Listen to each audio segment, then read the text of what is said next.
Have you noticed you're getting less for the same price at the supermarket? This may not be a mere coincidence, but a widespread phenomenon known as reducflation. It's an ingenious yet invisible price hike where the size or quantity of a product shrinks, but the price stays the same. Now you may be wondering, why is this happening? Well, it's a ripple effect of the current global economic climate. The world is wrestling with rising costs of raw materials, supply chain disruptions, and increased wages for workers in the wake of the pandemic. These factors combine to create a perfect storm for increased production costs. And guess who gets to foot the bill? Yes, it's you, the consumer. Whether it's the packaging of toilet paper or your favorite snack, you're paying the same price, but getting less. This practice of reducflation is observed worldwide, particularly during times of inflation. Just last week, a popular supermarket in France, Carrefour, started placing warnings on products to alert shoppers about the decrease in packaging size, without any corresponding reduction in price. But here's the catch.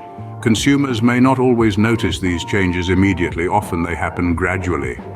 Let's say a drink that was sold in a 300 milliliter bottle a year ago may now be offered at the same price, but with only 200 milliliters. It's a subtle change, but it adds up. While this might seem like a temporary fix during times of inflation, history tells us that's not always the case.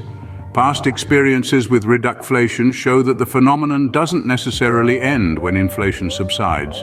So the next time you're at the store, take a closer look at the sizes of the products you're buying. It might just save you from falling into the reducflation trap. But remember, it's not just about being a smart shopper, it's about understanding the economic forces at play and how they affect your wallet. After all, every penny counts. Why do companies choose to shrink products instead of raising prices? Let's dive into the psychology behind reducflation. Reducflation is a clever sleight of hand where the quantity of a product shrinks while the price remains constant. It's like a magician who makes the rabbit disappear from the hat. But in this case, the rabbit is the quantity of your favorite snack, and the hat is the price tag. You might wonder, why go through the trouble of changing the size rather than simply raising the price? The answer lies in our perception of price versus quantity. Studies show that consumers are more sensitive to changes in price than to changes in quantity. In other words, we are more likely to notice when the price of our favorite chocolate bar goes up by a few cents than when it mysteriously shrinks by a few grams. Mark Stiving of Impact Pricing puts it quite succinctly. Consumers tend to notice price increases more than size reductions. So, companies often employ reducflation as a strategy to increase prices in a less noticeable, or shall we say, less painful manner. This psychological phenomenon isn't just a clever trick, it's backed by research. Cami Krolik, a professor at the University of Oxford who studies consumer behavior, affirms this observation. She explains that people are more concerned about the immediate impact of their purchases on their wallets.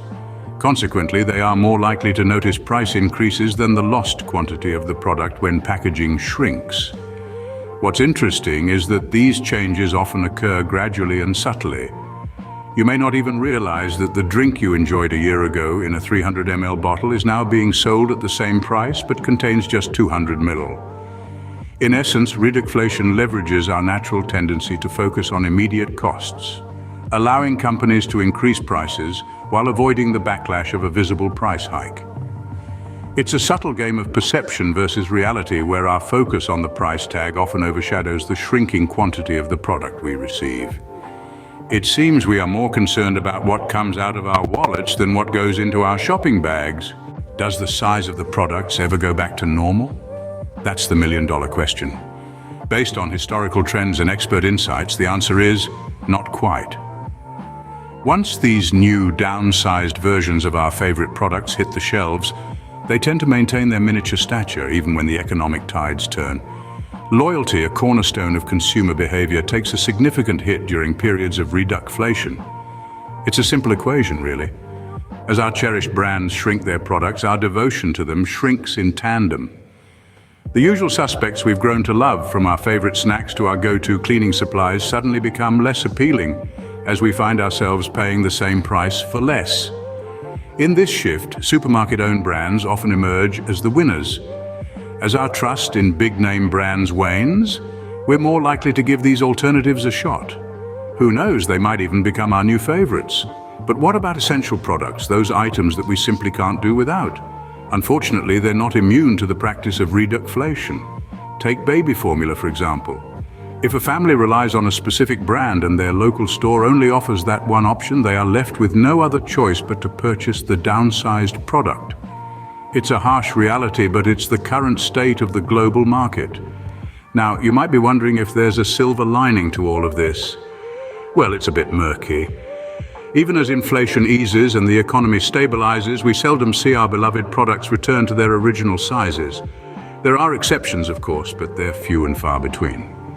More often than not, companies seize the opportunity to maintain the reduced sizes while charging the same, if not higher, prices.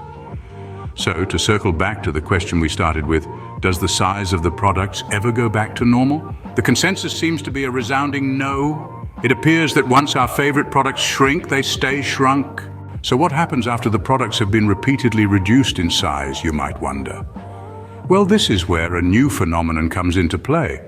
Manufacturers, after several rounds of reducing their product sizes, often introduce a new, larger version of the same product, sometimes with a fancy new name to boot, and almost always with a higher price tag. Let's take LA's, a division of PepsiCo, for example. Amid a cycle of reducflation, where the packaging of their potato chips continued to shrink, they came up with a rather ingenious response. They relaunched their product in a larger package, but this time it came with a heftier price tag. And the marketing, they called it party size. Essentially, customers were paying more for what they once had, but under the guise of a new, larger packaging. Another example that stands out is the case of toilet paper. Edgar Dworsky, a consumer rights lawyer in the US and founder of Consumer World, points out that rolls of toilet paper have been shrinking for decades. When rolls became small enough for consumers to notice, manufacturers started reintroducing larger sizes to the market. But of course, these larger packages were not offered at the same price as the now smaller regular ones. Companies like Charmin adapted their advertising accordingly.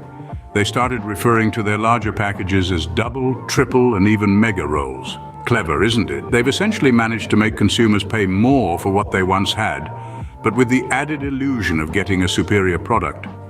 This new phenomenon is a testament to the creative lengths companies will go to in order to maintain their profit margins, especially during periods of economic turbulence. But it also reveals an alarming trend: the gradual erosion of consumer purchasing power. It's a subtle game of give and take, where we as consumers are seemingly given more, but in reality, we are left with less. So it seems not only does our favorite product shrink, but we also end up paying more for what we once had. Let's review what we've discovered about reducflation. This term refers to the subtle reduction in the size or quantity of a product while its price remains stable.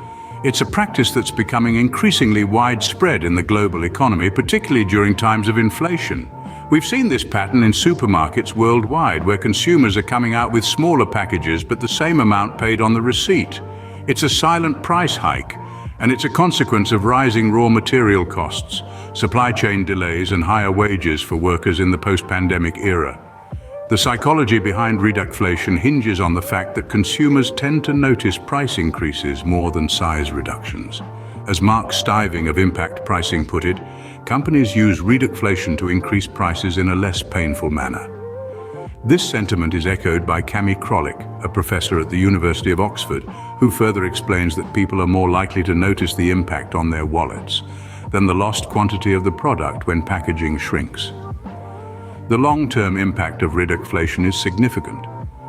Once new sizes hit the shelves, they tend to stay that way. Loyalty to brands often takes a hit during these times, and consumers may transition to supermarket-owned brands.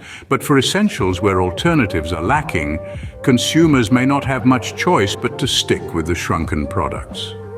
Another curious development we've seen is a new phenomenon where, after products have been repeatedly reduced in size, manufacturers launch a new, larger version, sometimes with a new name. Buyers end up paying a higher cost for this novelty. We've seen this with potato chip packaging and toilet paper rolls, which have been shrinking for decades, only to be relaunched in larger sizes with inflated prices.